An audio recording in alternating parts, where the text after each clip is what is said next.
All right. Good morning to everybody. Can you hear me?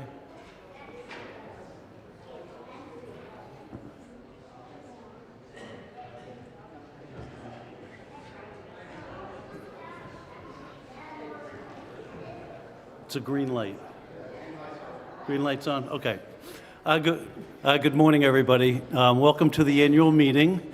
We hope to make this nice and quick. We're asking everybody, we need to make sure we have a quorum today.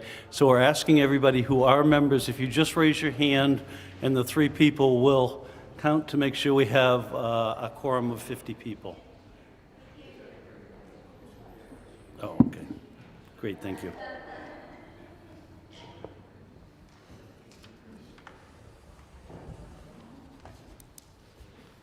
$23.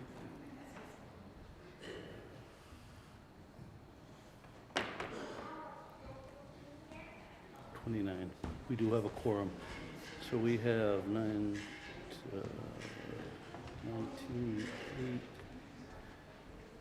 8. All right, we have 68 people, so we do have a quorum.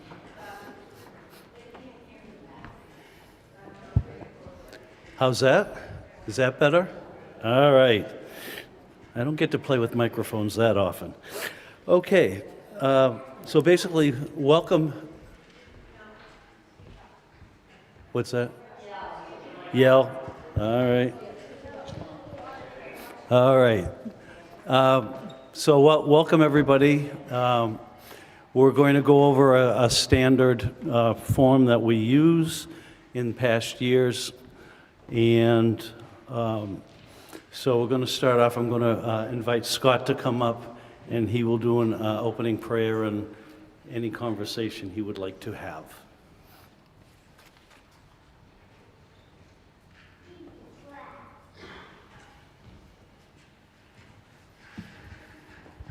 No fish costume at this point. I'm sorry.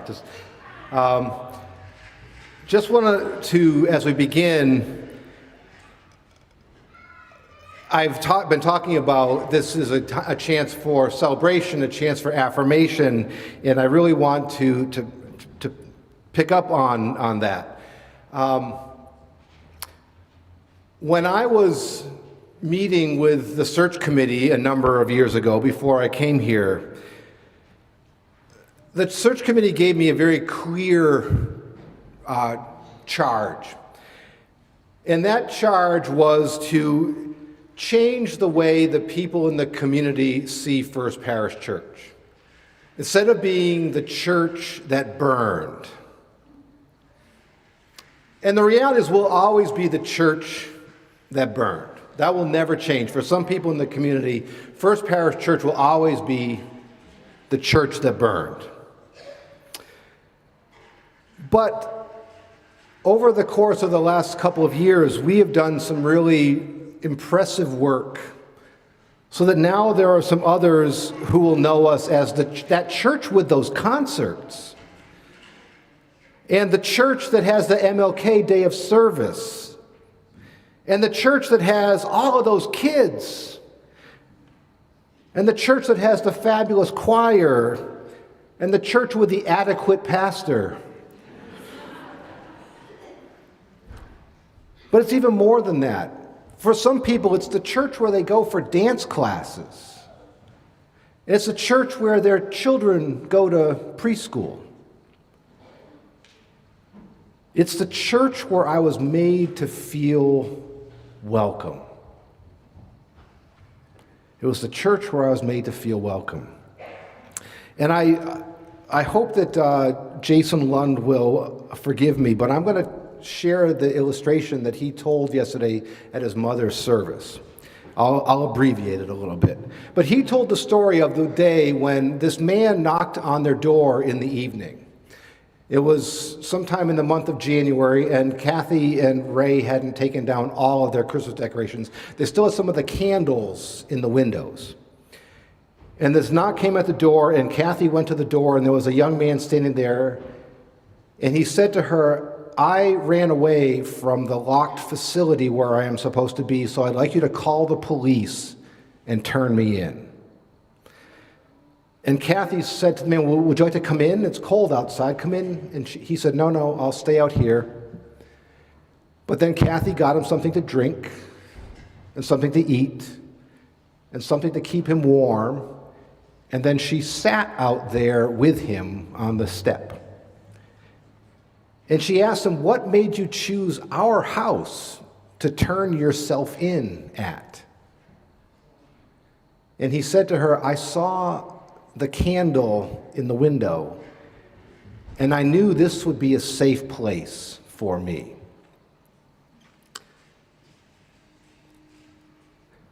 Somebody commented that there's so much going on here. In fact, it's almost too much. But I don't think so, because I want this to be the church where the lights are on. I want this to be the church when people drive by and think, what's happening at First Parish Church tonight? But even more than that, I want people to know that this is the church where they are safe. This is the church that is inviting. This is the church that tells me that I am loved and that I matter. And I think we are doing all of that and doing it brilliantly. And I am so thrilled. I am so thrilled and proud of the work that we have done here and the ministry that we are offering here. And so I think we celebrate that today. Let's have a word of prayer. Gracious and loving God, we thank you for this day and for every day. And we thank you for your call to love and your call to welcome and your call to serve. Be with us today as we meet, as we discuss the business of the church. But even more, give us that ongoing desire and passion to reach beyond ourselves and to bring people in, to bring people to you. We offer this prayer in Jesus' name. Amen.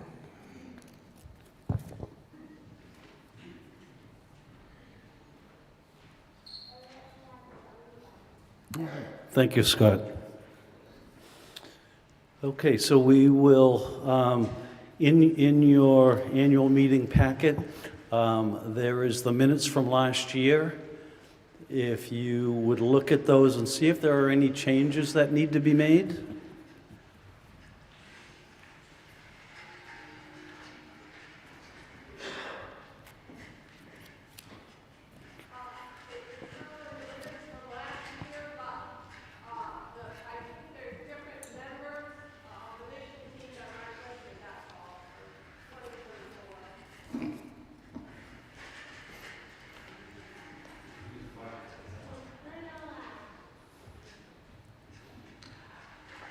There's no real correction at this point, except that it lists the members of the mission team, I guess, for 2024, and those are inaccurate.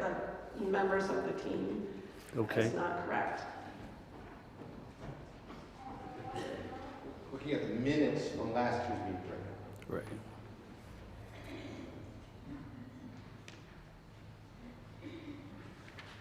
Okay, well, we can get that fixed. Phil? They moved to accept the, okay. the report. All right. Minutes. Any conversations about it? All right. All those in favor say aye. Aye. Anyone opposed? None. So it's unanimous. Great. Thank you very much.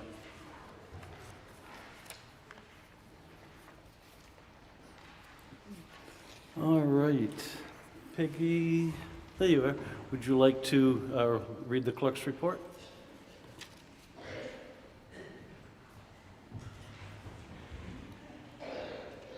I'm reading the report for Mary Ann Cook, who is the clerk. I'm Peggy Warden. I guess the kids are talking, not me. Anyway, we always read the members who have passed away this year, so I'll start with that. Elizabeth Allen, Jean Emerson, Barbara Erickson, Barbara Freeman, Thomas Gouling Jr., Joan LaChance, Mary Richardson Murray, General Wallace Nutting, Michael Pierce, Merle Steva, Dr. Beverly Stoops, and Rosemary Worth. We also have, I'd like to acknowledge our 50-year-plus members, who are Kathy Balageron, Susan Burgess, Daniel Dearborn, Joe Dearborn, Corleen Garland, Ann Caney, Kathy Angel Lee, Beverly Loring, Harry Nielsen, Linda Simonson, and Mary Warner.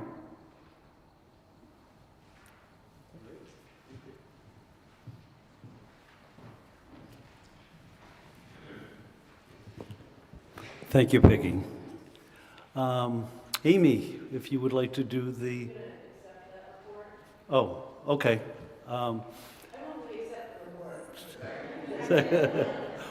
All those that would like to accept the report, please say aye. Aye.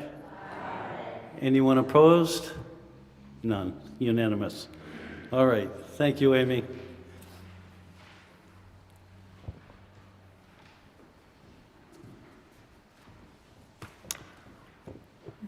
Good morning. For those of you who don't know me, I'm Amy Shute. I've been the treasurer for the last 8 years.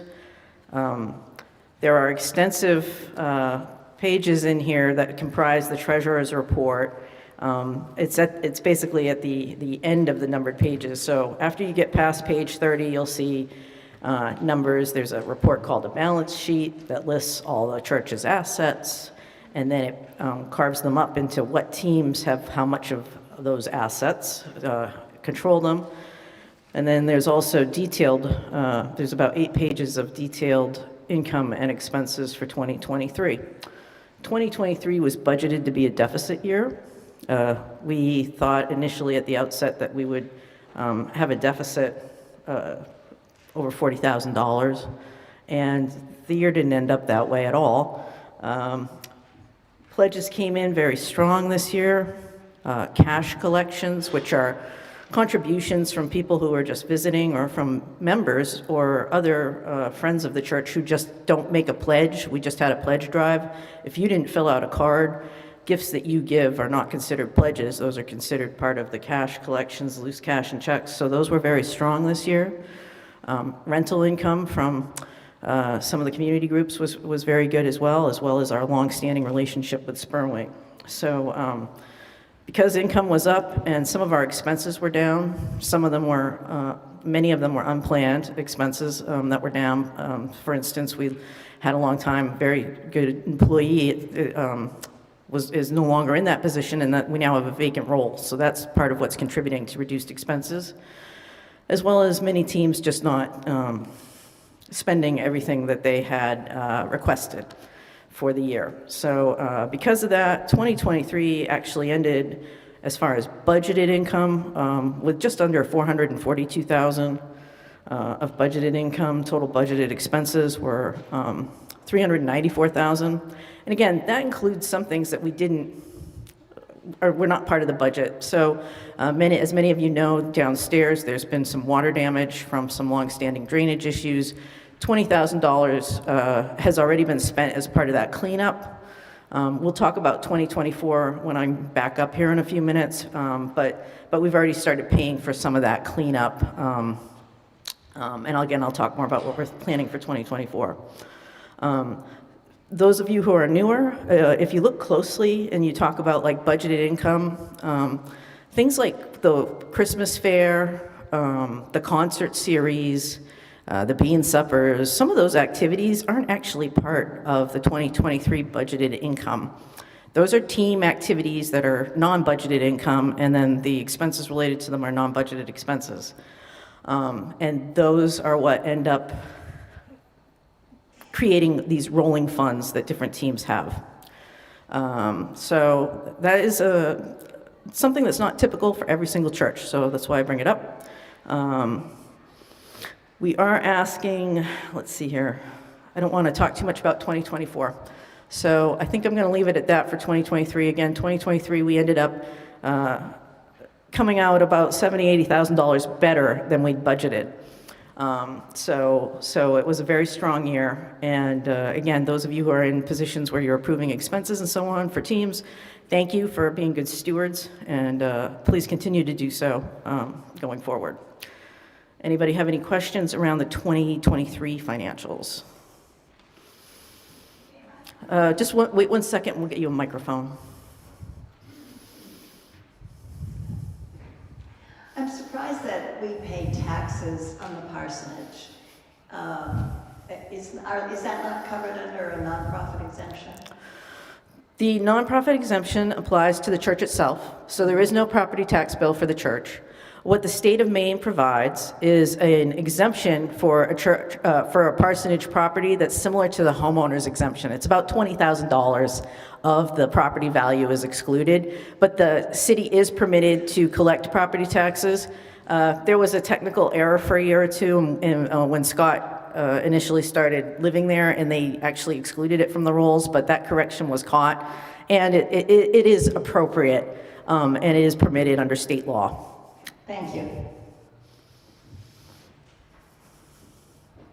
Any other questions around? Yes. I am going to go over 2024 again in a few minutes. I'm not talking about the 2024 budget. I'm just talking right now about 2023, what already happened. If you have questions, comments.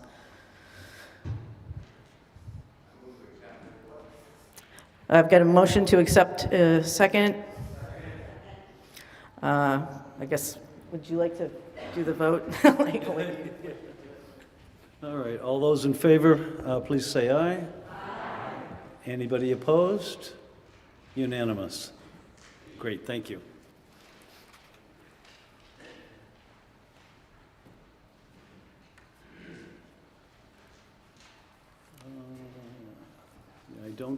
I don't see Lynn here for the investment. Or, are you going to do the investment? Okay, thank you very much.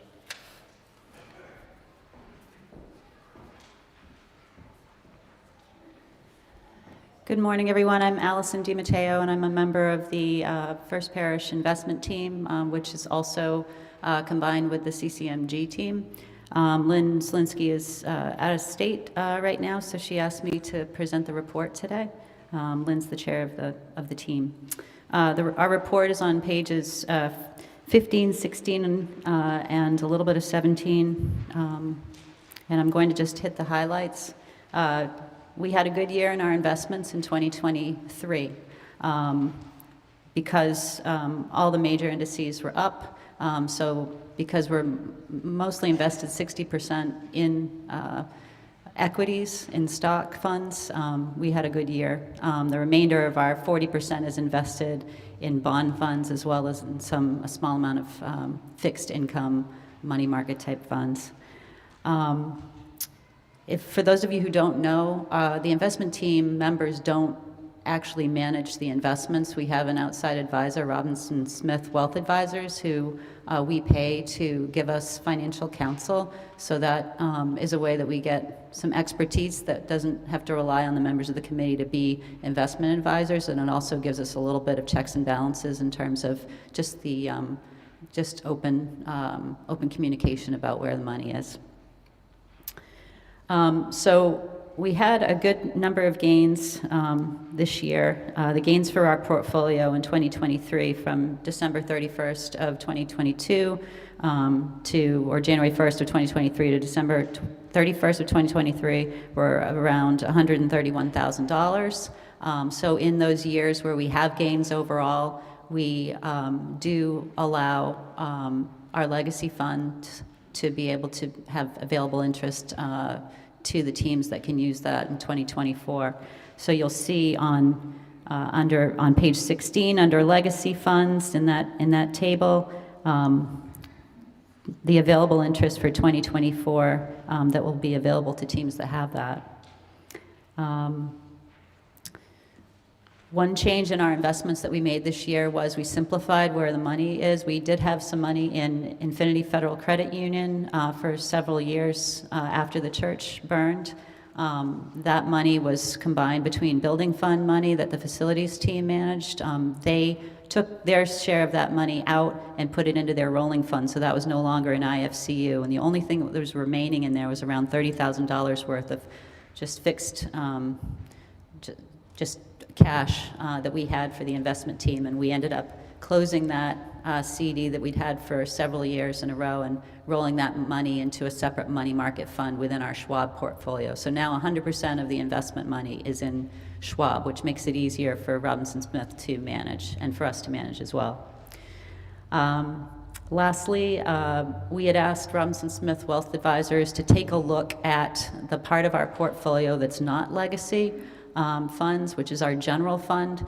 And it's about, it's right now the balance is around $372,600 out of $900,000. So it's a little over 30% of our funds. And that money is used to pay for Robinson Smith Wealth Advisors, as well as our annual pledge to First Parish.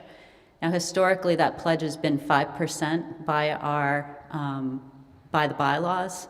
But just looking at what other churches do and what the main conference does in terms of what their draw rate is from their investments, we asked Robinson Smith to do a Monte Carlo simulation, which would show what the expected drawdown would be.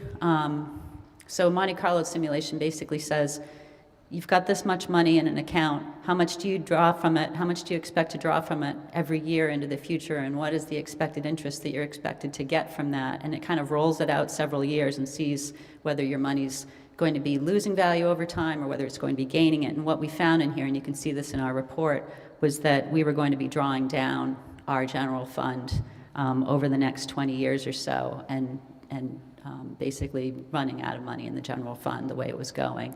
So we voted as a team to reduce the percentage of pledge to the church from 5% to 4%, which is what Robinson Smith had advised and which is sort of more in line with what other churches are doing.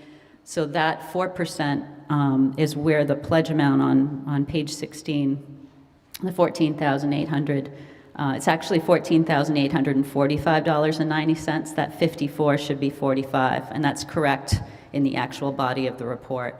But that is our pledge for 2024, as long as the bylaws change to move from 5% to 4% is voted on today. And so that really is the only other change that I wanted to mention. Are there any questions?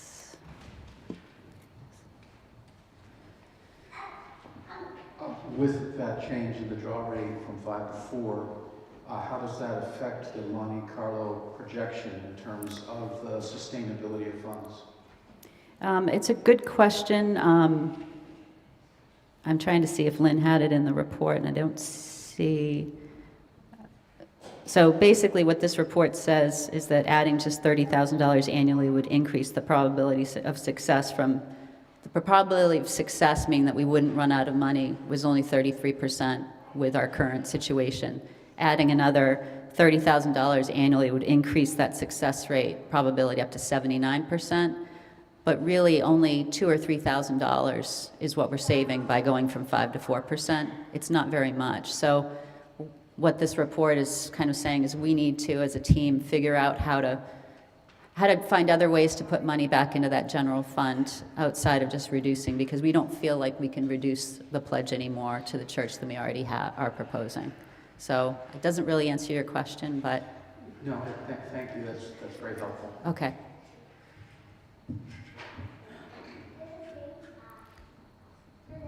But you're also talking about a third of our total legacy of 980 some odd thousand.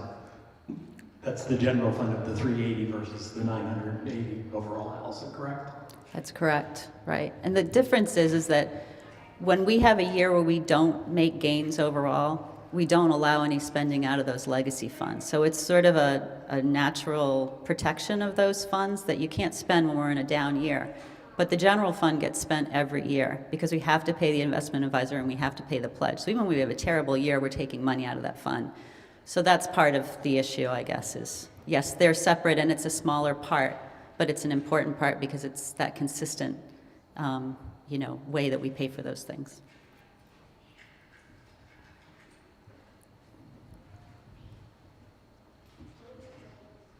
When you approach purchasing those funds, do you consider the social background of the source of those funds? We do have some money in socially responsible funds, so we look at that as a whole. We actually have, it's the Neuberger-Berman Sustainable Equity Fund is one of the ones that we have that's like a socially responsible fund. So we try to maintain a certain balance in those socially responsible funds, kind of as part of that overall mix. Yes. Any other questions? Do we need to vote on the report or? Okay.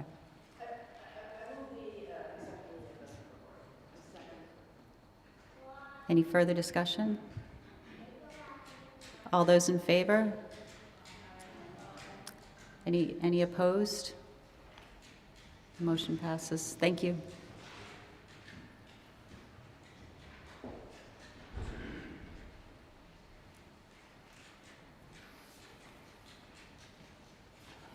Thank you very much. Okay, so I'm going to talk a little bit about the council report. Last year, we came up with a new mission statement and a purpose. We didn't touch it. I wanted to give it a year to make sure it's, Dale and Lynn had worked hard on getting it to that point, and I wanted to make sure and give the community a year to have it. It's in the front of your bulletin every week. I hadn't heard any feedback whatsoever, so we did not work on that this year. There are several things we did work on this year. The first thing was bylaw changes, and you haven't seen them yet, but we've made, and they're not in your packet. What we're going to do, we didn't have time to print them out for this meeting, so we're going to have them sent to you via email, and those people can pick up a hard copy that don't have email, and we'll give you 3 or 4 weeks. Tim will work with you, who's going to be the new moderator. He will work with you, and we'll have a short community or congregational meeting, probably in about a month. We'll do it right after service. The idea is that we want you to be able to look through those. There were just a few changes. One was the ministry's structure that we had. We removed that. We've never fulfilled having people at the head of the ministry. The reason why we had the ministries with all the teams hanging under it, it was a communication vehicle. We never fulfilled that when the last set of bylaws were changed, so we decided to remove it.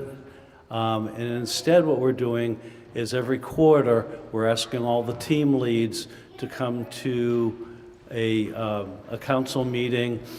Gives us an open discussion, and we can talk about what's going on, what's going well, what's not going well. So that's how we tried to solve the communication problem there. The other thing that we did put in place is we put in some financial controls. What we want to make sure is that Team A doesn't pay for expenses to Team B without the council knowing about that. We don't want money sliding without the council understanding exactly what's going on, and it also gives Amy the ability to keep track of it within the budgeting system. So that was the other change, and that's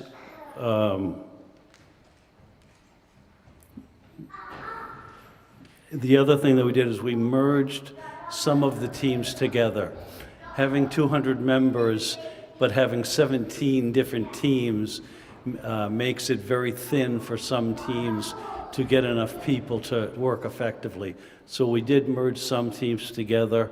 An example, finance and investments, we have put together. The investment side of it will meet quarterly, as I understand it right now, where the financial team, we're going to meet every other month instead of every month. You know, the church finances are very stable. We don't need to intervene on a monthly basis.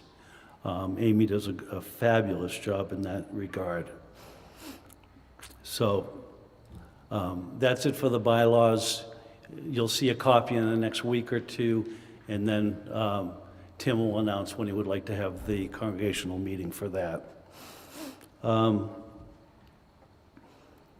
The good side, we have about 40 new members, which is great. You know, I absolutely love Sunday morning when we come here and the kids make mayhem for Scott. I think that's the best thing going. Scott does a great job at somehow pulling them back. So that's really exciting. The concern I have, very honestly, I do have financial concerns. This year, I looked at the bank account at least once a month, if not more. What we did is we had a very large checking account, and we took those finances and we moved them to an investment account. The investment team helped us with that. They did a great job. So instead of making 0.4 of 1% interest rate, now we're making between 4.5% and 5%. So what that means is instead of $100 a month in interest rate, we're now $1,100 to $1,400 a month. So it certainly took care of a stopgap, and we've moved it there. The challenge, and it hasn't been a challenge so far, but if we have a large project that comes down the path, we did the kitchen cabinets. John let us know, oh, by the way, I have a $20,000 expense. So in our checking account, we only left about $40,000. We need to make sure that that always covers our checking, you know, our expenses. This year has been an interesting year because what we saw is what we brought in revenue every month exceeded the amount that we were expending out, except for that one expense. So I think we're in good shape from that standpoint. But, you know, I kept an eye on it all year. Amy kept an eye on it if there were any challenges. So that was good. Something that will be coming up, we haven't talked about it much because we haven't been ready to do it, is a capital campaign. This building is a wonderful structure, but it has to be maintained. And so if you look at the outside of the building, you'll notice that some of the corners are rotting away. So we need to take care of those expenses. It's not going to be cheap. John just gave us a full list of all the items. There's some items in the parsonage that really need to be looked at. So Tim, I'm sure, will be working with Amy and the finance group to set up a campaign. So we have a rough idea what it will be. Part of it will include, we would like to include, solar panels. So we put solar panels on the roof, and it's about $130,000. We get $40,000 back in a year in tax reimbursement, which is wonderful, but it's going to save us a tremendous amount of money, operational expense every month. Doug's put them on his house, I've put them on my house. My bills went from $200 down to $20 a month. So it's an upfront investment, but the real reason for the capital campaign is we want to make sure that we pass this building on to the next generation. You know, we're only going to be here so long, but our kids will be taking over the building, or new members will be taking over the building. We want to make sure that we give them a good, solid structure moving forward. So we want this building to last, you know, hundreds of years. So we need to attack some of the maintenance right away. So in the spring, we'll be asking for your help to raise some funds so that we can get the facility back in the shape that it should be in.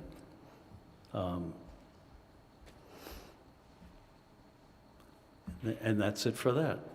Does anybody have any questions in that regard? Richard? Thank you, Bob. Ever since I participated as a speaker in the stewardship campaign, I've been looking for the results of how our campaign did, how it compared to last year. Has anything been published? I may have missed it. I don't see that in the report. I didn't see it in the messenger. I don't know if you're ready for the report for that. Is it, Amy, is it in the back of with the budget? Budgets for 2024 are 270,000, which that does compare, 270,000 is roughly on the slide. Is that on the page? Yeah, and you know what, it's not presented, I'm sorry, it's not presented as a stewardship report, but the 2024 budget that's at the back does include about it's a little over 270,000 in pledges. So that's the total from all the cards or emails or whatever from households that said this is what we intend to give for 2024. How does that compare to last year? It's comparable. I mean, I'm going to apologize right now, so you can go back and look in the budgets, but what I've been doing historically is a lot of people prepay. We have about $29,000 or $30,000 worth of 2024 pledges that were actually recorded and paid in 2023. So every year on the budget, I've been subtracting out the prepaid pledges, and this year we're not doing it. So every year we always come out better than budgeted, and it's partly because I've been backing out prepaid pledges. But the reality is some people are always going to pay their pledge in advance. And it's not always a consistent number, but it's anywhere from $20,000 to $30,000 the last couple of years. So we just left the full amount in there for this year's budget, assuming that we'll get a similar amount of almost, I think it's about 29,000 and change that was prepaid. So that'll even out. So that should help eliminate some of the big variance we've seen in income that is just because of my poor budgeting, not because of, I mean, part of it is that people open up their pockets, but some of it's just the way we've been recording it. So I'm sorry I don't have an exact, I'd have to go back and look and see what the pledge total was. It's not obvious in the reports you have with you, but I can get that. Should it be encouraged from this year or last? It's comparable. I think it's comparable. It might be slightly lower because the reality is, you know, when you look at the list of new members and you look at the list of departing members, people who've passed away, very often people are at different life stages, and people when they are younger have other obligations and are earlier in their careers, so they aren't necessarily pledging as much as members who've been here for years and years and years and who are at different life stages.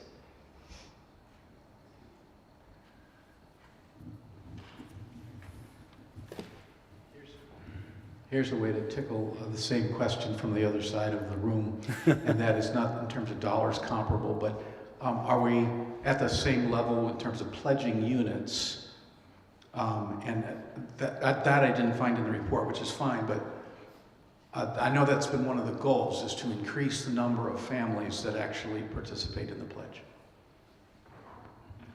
We used to have a committee. We had Sue this year. Now, as many of you know, Sue Burgess, what doesn't Sue do? So there is I don't think there's a compilation in here. But again, you know, these are great questions. We just need somebody to get the initiative, and it's not Sue. Okay, because Sue's already doing 16 jobs. So, But again, so if you are interested in these types of things and looking at these types of questions, we need more volunteers. And that's another place where if you're a newer member, come join a team. It's a great way to meet your neighbors, meet your other members. Council is still understaffed. It's not full, so encourage you to join.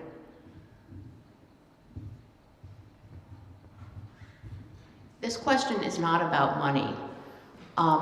You mentioned that you spent all year developing a vision and mission statement. Where is that? It's so the statement is on the front page of your bulletin. If you have a bulletin, I hope it's there. It's always been there, so I'm assuming it's there. It says, First Parish Congregational Church, United Church of Christ, open and affirming congregation, a place for everyone. Yes.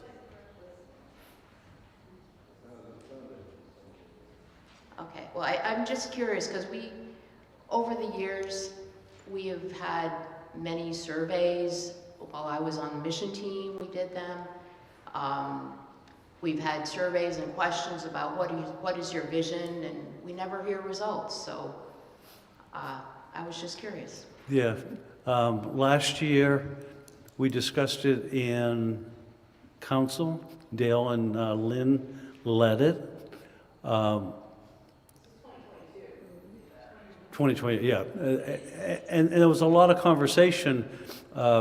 What they wanted it to do was to look like an elevator speech. If you get on an elevator with somebody, in 10 seconds, can you tell them what the vision is? And there was a lot of back and forth on it. It ended up being a one-sentence line. Some people thought it was enough, some people didn't. I think it'll be something that we can have the team look at next year. And if everybody agrees that's a good vision statement, then we'll go with that. If they don't, then we will update it. I think it's on the top of the letterhead. Any other questions? We got John. I actually have a comment, not a question. Okay. Good morning, everyone. I'm John Brockington. I'm the chair of the facilities team. And the fact that I selfishly have control of this mic, I want everyone to give a big round of applause to Bob Condon, the church council, teams, our Scott staff. Big round of applause, please. Thank you. So my comment is, if you look up, you'll see probably 40% of the lights that are out. We've been dodging a bullet for years, not having, if you can imagine, trying to get to those lights to replace them. That's part of this campaign that we're plugging, that Bob mentioned for early spring. Yep. That's going to be really important. We're almost 19 years into the construction of this building, so that's where we're at. These aren't operating expenses, these are capital expenses. And to Bob's point, we really want to endorse your support in making those repairs. So that's it. Yep.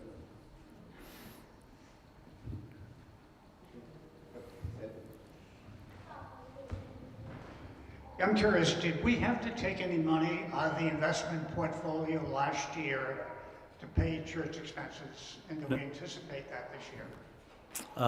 Well, the investments every year to this point has been, when you look at the interest, we take 5% of that, and those do go into the operating budget. This year we're reducing it to 4% because, and it's not a lot of money. It's like $14,000, I think. Amy, help me. It's not that much money, but we're reducing it to 4% because the investment company, they looked at it as if it were you and they looked at it as if it was you and I, but we have a limited lifespan. And what they did is they said, the investments, if we keep on drawing down the way we are, the investments will be out, somewhere between 12 and 20 years. Except for we want the church investments to stay forever. So what do we have to do to readjust what we're doing? So we're taking a little less out, and that'll extend it out, and then people can donate into the legacy funds if they would like at some point in time. Does that answer the question, Ed? Do we have any money now, more money now in the investment fund this year than we did last year? I believe the answer this year is yes.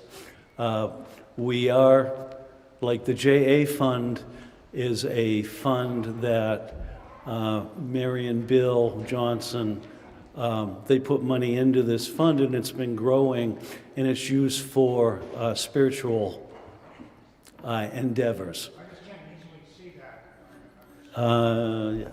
And in there, I was informed that this year we will be getting some funds to put back into the spirituality fund. We didn't do that last year because the interest that we got back wasn't enough to cover it. So last year was a dry year. This year we'll have something on the order of $30,000. Does that seem right, Mary? Yeah. So I do just want to clarify for people that when you look at the investment report that has like $980,000, most of those funds are restricted. The donor has given the money and it's got a restricted purpose. So it is not available we can't grab it for operational costs. It's got a very specific purpose, and by accepting the funds, we have to adhere to what the donor's wishes were. And actually I would discourage people from giving us a lot that has a lot of earmarked legacy funds. It's actually a lot more useful for us if it's not earmarked to, a specific thing. And I also want to clarify the language. We took some money that is operating fund money that has accumulated over years, like this year, when there was an excess, when we had more income come in than went out. It's grown over the years. That's what's in the treasurer's report. It used to all be just in a bank account earning low interest. It was mentioned that it's been invested. It's in a money market. It is not in the stock market. It's not in bonds. It's in I believe it's a money market that's tied to treasury bills. So again, hopefully the US government doesn't go belly up, or we're gonna have bigger problems than just the church. But basically, it's not an investment per se. It's just a money market earning a higher rate of interest than we could get locally at the bank. And we already have a relationship with the firm that's helping us. It's at Charles Schwab. This is, again, not at a small. And those funds are available for us to pull if we need them. But again, a lot of them are earmarked for different teams. It's part of that pool. All right? So that might be a little more information than you wanted, but hopefully it provides some clarity. That $1 million that's sitting there in investments is not anything we can go get and use to do the lights or anything. And even the part that's the general endowment, we would have to have I'm not even sure, we'd have to do a congregational vote to agree that we're gonna liquidate. Because right now we've been getting, it's been about 18, it's been closer to 18 or 19,000, now it's gonna be more like 14,000 because we're reducing it by 1%. Okay, so hopefully that's not too much information. Hopefully you're still caffeinated. Any other questions around that?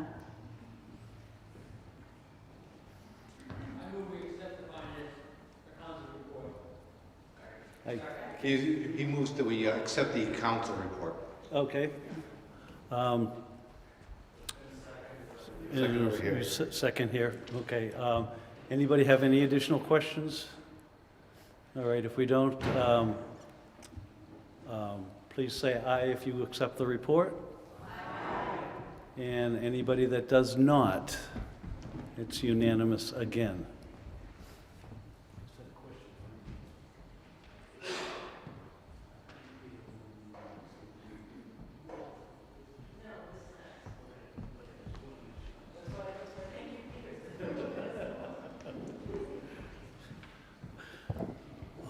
All right, so we'll invite Amy up. She's going to do the budget for this year. My hearing aids are echoing. Sorry. All right, so again, I'm just going to talk in very broad terms, but the details are at the back of your packet. If you just want to look at the big picture, it's about 3 pages from the very back. Oh, I'm sorry, excuse me, 4 pages from the back. The 2024 big picture. We are looking at all sources of revenue that are predictable, so things like the investment pledge, things like the Women's Fellowship pledge, things like your pledges, our predictions for cash collections, rental income, what we're predicting. We're predicting about $478,000 for revenues. That also includes a one-time payment. We are anticipating that we're going to get paid for some of the damages by the insurance, with an insurance claim. Some of the damage, that water damage that we've discussed, that we've already paid $20,000 of, we're hoping to be made whole for whatever the expenses are. We put a placeholder in there. It's about $85,000. We're thinking it's going to be $85,000 worth of damages. So we are hoping, again, that's just a place marker, that hopefully the income and expenses will even out, but they will be in different years. We had about $20,000 of expenses around that in 2023. We're anticipating another $65,000 in 2024. And again, those are just our best estimates. And as I already said, new for 2024, I am not subtracting out. This budget does not reduce 2024 pledges by the amount that were already recorded in 2023 because they were paid in 2023. So that reduces what we're seeing for a deficit that's budgeted. But I think it's going to be more accurate because, again, there's certain households always prepay. We are budgeting a deficit. So there's a couple things I want to bring up that are different this year. I already talked about the insurance claim. That's one thing, although we're expecting that to be good. The concert series. The concert series this year, 2023, was run under Music and Arts. That was not tracked easily. It's not in there. It wasn't budgeted. So Music and Arts managed it, and then they took $4,500 of the net proceeds and donated that to the church, which helps cover, quite honestly, like whether it's Meals Ministry, whether it's the concert series, whether it's any team using the building, the Women's Fellowship Fair. There are costs associated with using the building. It's great. We got to bring the community in. We want to use this building. It's beautiful. But there are costs involved with it. Some of it's overhead. I'm sure if you talk to facilities like heating the space up, cooling the space down, lighting it, that all costs money. And then we also need people to come in and clean it after it gets used. So there's increased maintenance. So do keep that in mind. But some of the things that are increased this year are specifically cleaning costs. We are currently using an outside cleaning service. Haven't been able to hire. We can't hire people in the current labor market at the rates we used to pay people to clean or to do maintenance. So that's one place that's been increased. We are using numbers that personnel has requested, but I want to point out that that was not unanimous at council, okay? There's a lot of people who don't think it's a good idea long-term. We're budgeting a deficit this year of over $40,000. There's lots of different ways to budget. We have historically asked teams to come up with what their budgets are, what their expenses are, and then just try to figure out like what's income and what's the difference. There are other ways to do it. I don't know how things are going to change over time, but sometimes it's like, no, actually each team is given a bucket and they have to figure out how to spend it. So that could come eventually, if we have too many years of deficits. It's hard to talk about that when we just have $47,000 above budget, but that's the reality if we have too many years of that. So again, the details are in there as far as like what are the sources of income, where are the expenses, but overall, it's pretty much what teams asked for. There was nothing cut. So it's really up to the teams to be responsible stewards. They've done it in the past and usually come in under budget. Hopefully they do again this year. So that's the budget. Are there any questions, concerns?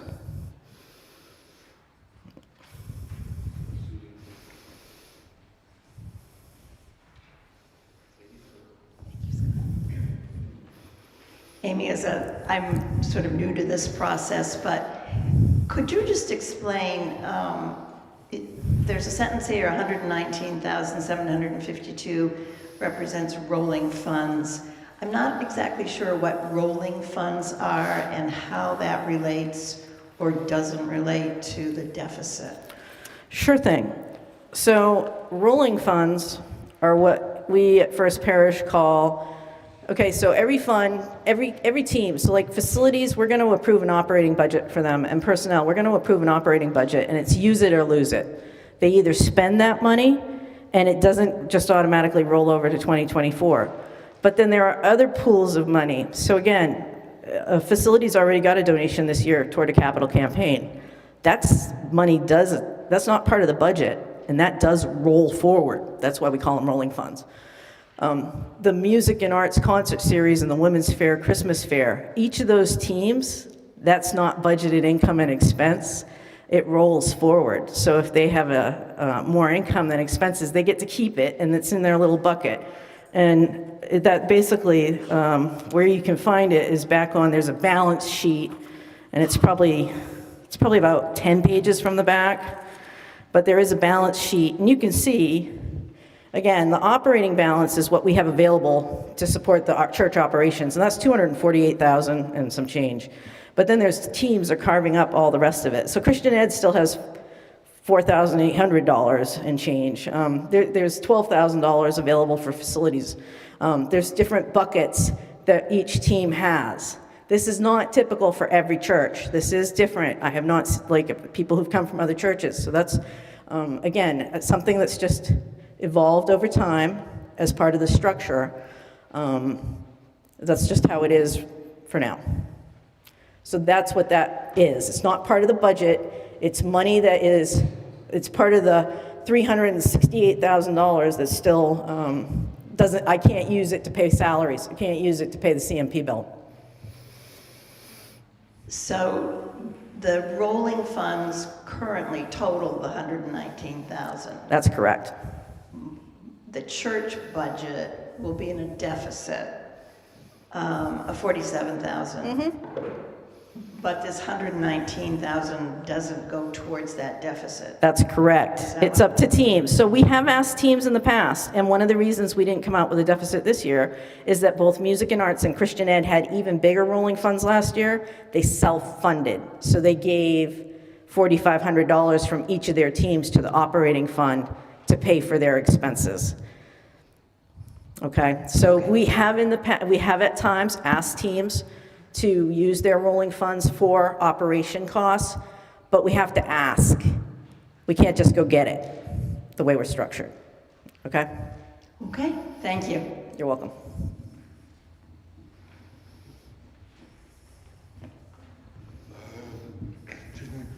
I'm Matthew Fountain, by the way.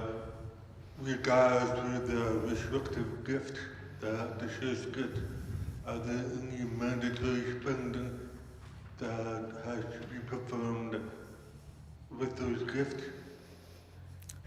So when we get restricted gifts, if it's a large gift, if it's something like, okay, so like somebody passes away. So those are, you heard reference to investments in CCMG. Well, those are charitable, charitable, and they're memorial gifts. It's charitable. Yes, charitable contributions and memorial gifts. So those types of funds, typically in the larger ones, those end up going to the investments team. They manage it, and then legacy comes off. When you do a smaller one, so if you give $100, and this comes up all the time, you give to a pastor's discretionary, you give to the diaper bank fund, you really like the music and arts program, you want to give them another couple $100. We track those small gifts, those do come in and those do get tracked. So if you give $200 to music and arts and you put on your check memo, music and arts gets $200 of non-budgeted income that goes into their rolling fund. Same thing happens to Christian Ed. Christian Ed's gotten, like, somebody wanted to pay for the ice cream truck, some stuff like that. Gifts, you can earmark it for operating type things or little extras to operating. So we do track those. Those are not budgeted income and expenses, so we record them differently. They're part of the treasurer's report that's in here. They're not part of the budget I'm presenting to you. Those are extras. Those are non-budgeted income, non-budgeted expenses that then they accumulate in the rolling fund. It's like each team has their budget, and then they also have like a little sub-checking account where they can track their non-budgeted income and expenses. So when Flower and Altar sells lilies or poinsettias or daffodils, they get to keep that income. They have to pay for the flowers, but if there's a difference, they can use it to help pay for some of the stuff that they don't take much from the operating budget, and they try and be very conscientious, so they try and cover some of the other stuff. Yes, Allison. Let's hold on just one second. Thanks. Just have a question about the money that's moved over to Schwab and is earning more interest per month than, you know, you were getting $100 before, now you're getting $1,100 to $1,400. Do you distribute that interest across the board? No. Okay. We never have, right. and we're not going to figure, I'm not figuring that out. We are not saying like, oh yeah, this is like Women's Fellowship earned 3% on theirs. Like, no, we're not doing that. Like, if you, no, like. No, I'm not asking. I'm not doing it. And by the way, again, Charlie's not here, but we have a new treasurer coming on board. He's actually got a more extensive finance background and budgeting background than I do. And he's been a treasurer at larger churches, so I'm very optimistic that this will be well. I'm still going to be around for technical assistance as the assistant treasurer, but he's going to give us some fresh eyes, fresh perspective. So I just wanted to kind of contrast. Yes, that's very different from what you guys do. Right, so the rolling funds that you're talking about that the teams have, they're completely liquid to the teams, meaning even in a bad, they can spend them when they want. Right, but I have to go get the money out of Schwab now, because it's not. You have to get the money out of Schwab.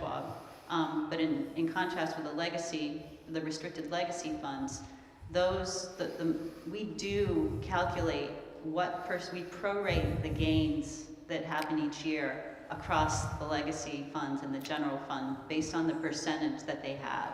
So we don't just take all the interest and put it in the general fund. If Johnson Atkinson Spiritual Growth Fund is 32% of our total, we allocate 32% of the gains to the Johnson Atkinson Spiritual Growth Fund. So that's how those funds grow over time. But also, we don't allow spending those legacy funds if it's been a year without gains. So that's a real difference between those two kind of pots of money that teams have available to them.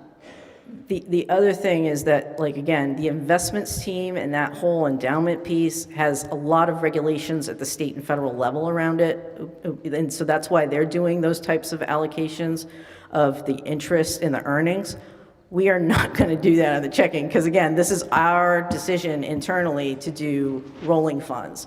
Again, a lot of places don't do this, and it actually adds, quite frankly, that's why it's an 8-page income and expense statement. I have worked with other churches. Most of them have like a little page like this for the balance sheet. They don't have like 2 pages because every team's got their own bucket, and they also have a much simpler income and expense statement because they don't have like 6 income and 6 expense lines for every team, because some of them are from the operating budget and some of them are non-operating, so non-budgeted expenses. So you're adding to the administrative complexity that is done basically by Sue and some volunteers. So just again, it's not intuitive to most people sitting in the audience, and it's an administrative burden to do it. I would really encourage, like, again, if you're newer or even people who've been here, just to start looking at things and realizing like there are costs to doing things the way we've always done them, and they just keep growing that way. So that's the 2024 budget. Any other questions about the 2024 budget? Because otherwise we need to hopefully accept it. I just have a quick question. Going back to cleaning services. Yes. You had said that there's $30,000 requested for this year for that, and you would hire an outside company. And then you had mentioned that it wasn't, did you say it wasn't unanimous among everybody? Yeah, so basically personnel came back with a number. So I asked teams like last fall to come up with a number for their 2024 budget. And so personnel, they are the bulk of the expense for First Parish. It's mostly the people that we employ who are great, but who do a lot of work for us. And basically what they have budgeted wasn't realistic. We have not been able to hire anyone as an employee. So we have gone to contracting an outside service. An outside service is nice because it gives us flexibility. You can have them less or more as needed or your budget permits. But again, it's more, it can be more expensive depending on what you need. And where is it? I'm just looking. Where the heck is it? So I did end up, oh yeah, so yeah, that $30,000 for cleaning services, that's just a ballpark. Again, the way we do it is I wouldn't hold by a certain line. We don't hold personnel to like, oh, you can only spend $30,000 on cleaning services. If they spend under on the sextant because they can't hire one, that maintenance and custodian salary, they could have more outside services. And that's true for all teams. Like, we don't hold you to line items, it's to the aggregate total that you spend. So it was not unanimous. There are certain people who are actually much more experienced in budgeting than everybody else on council who don't agree with doing an increase when we already had a deficit. We had a deficit of around 20-something, and by increasing this, it makes it bigger. So again, I don't know what the solution is, but I wanted people to be aware of it, just in the issue of transparency. Actually, you know what, can we let Phil Blood, who's chair of personnel, comment on this? I think you're doing a great job, Amy. Thanks, Phil. Just explain what we've done. We look at personnel, and what I'm telling you, we cannot keep this church open, clean, or maintained in any proper, safe manner with what is budgeted at this point. One of the unfortunate things happened, we did have a full-time sexton who did both cleaning, maintenance, and also was a go-between between facilities to help organize the big projects. He got hurt, and he's not able to continue. We have been unable to fill that position. We've had to hire just to do some basic cleaning, a cleaning service, which is actually very expensive, but it also at least keeps it clean. We have been able to do some of the basic day-to-day maintenance and taking care of. Really only, you keep talking about Sue, but Sue and Sue's husband, Bill, are really doing jobs highly underpaid, and in a way they really like to be retired. Okay? So what we are doing is we're trying to rethink how we create the job descriptions and the way we look at those two things. In fact, we meet tomorrow night again to try to do that and go back to the council with some recommendations in a way to head that we might be able to hire people and we'll be able to keep this place safe. And so I gave Amy that thing of about $65,000 in those two buckets to be able to do that. So that's where it came from. I hope it's below. I don't know whether it's going to be, but we'll do our best. Does that help?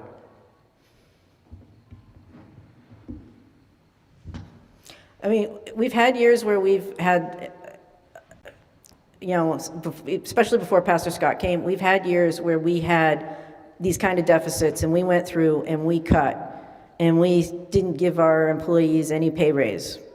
Or we gave them $500 and said, thank you very much. All right, and then we would come out with an excess at the end of the year. So I don't have the stomach for doing the budget cuts, and I don't think anybody really does. But, you know, again, it's not the way to operate on the backs of our employees. And we are, again, Sue, you couldn't hire Sue if it weren't that we're her church at the rate she's paid. You couldn't. She's too skilled. So you know, it's something to keep in mind. We can only ask our employees and our volunteers to do so much. Yes, Peter Gray. Love you, Peter. Let's go home. A second. All right. How many folks here accept the proposed 2024 budget? All right. Do we have any nays? Do we have any abstentions? Okay, it's unanimous. Thank you, Peter, again.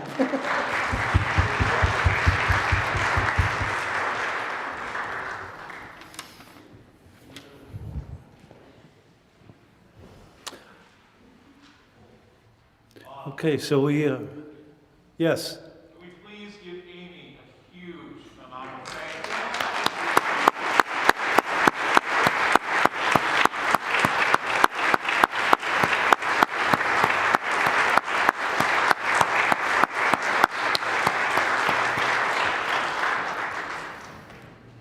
Yes, absolutely.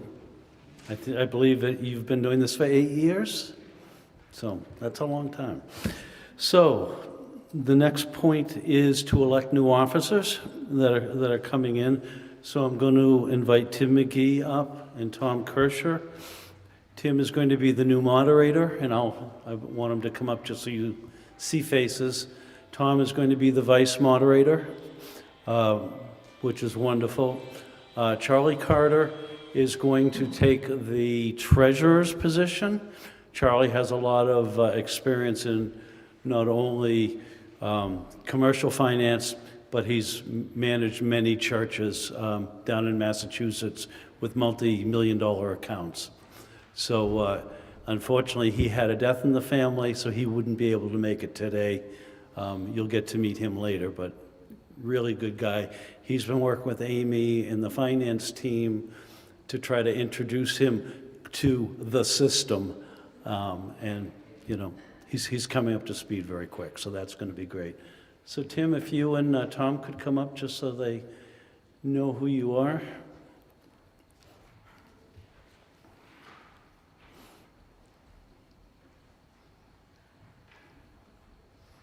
Now, Tim, you've been a member for 3-4 years now? 3 years. 3 years, okay. Tom, you've been a member much longer? 20-something? Okay. So we're in good hands. So I'd like to have somebody make a... Second. All those in favor? Anybody in the nay side? That's great. No, too late. We've been having conversations back and forth. What about this and how does this work? It's been interesting. All right, so Tim, I need you to read a paragraph. This is the ratification of everything that we've done for the last year. It's just that paragraph. Okay. And accept the vote. I accept the vote. The church body of First Parish Congregational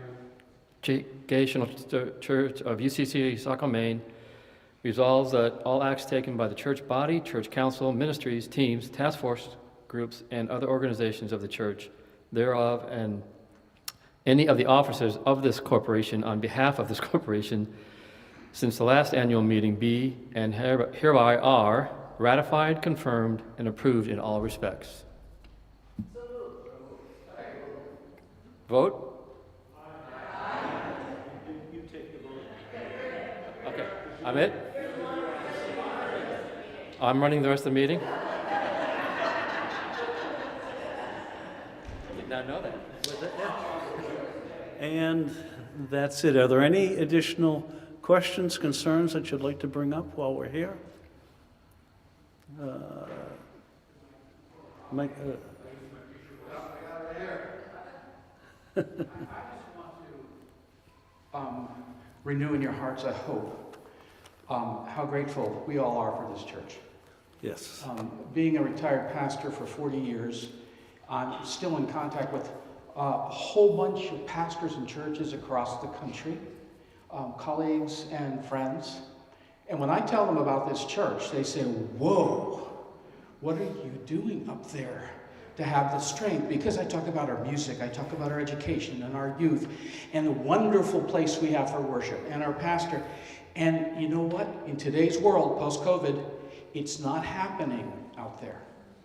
It just is not. And it's not because people aren't trying. People are trying really hard. And I just, again, want to tickle your gratefulness and your gratitude for what we do have here. It doesn't just happen. Thank you.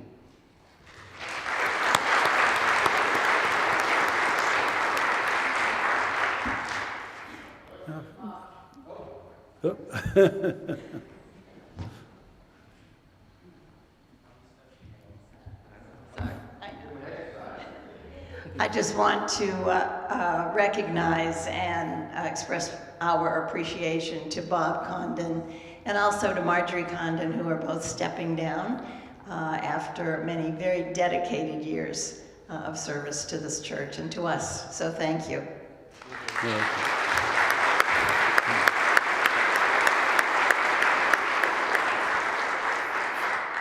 So from my standpoint, I really want to thank everybody.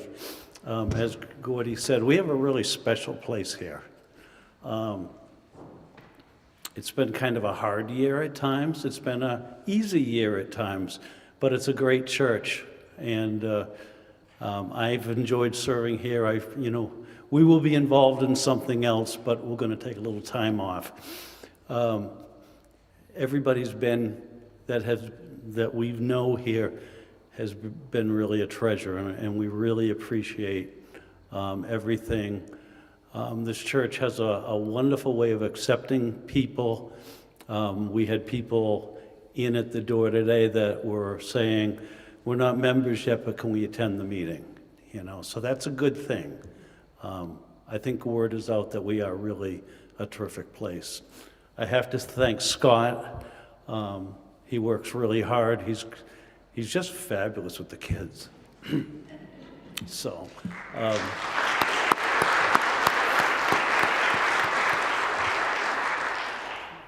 Scott, Peter, and we have to, of course, thank Sue for the 12 jobs that she does every day. She bails us out more often. With all due respect, I move we adjourn. Oh, no. Wait, aren't there any other retired ministers that want to talk? All right. Can I have a second on the? We got second. All right. All those in favor of adjourning the meeting? Oh, anybody opposed? Anybody? Thank you very much, everyone. Thank you, everybody. God bless you all.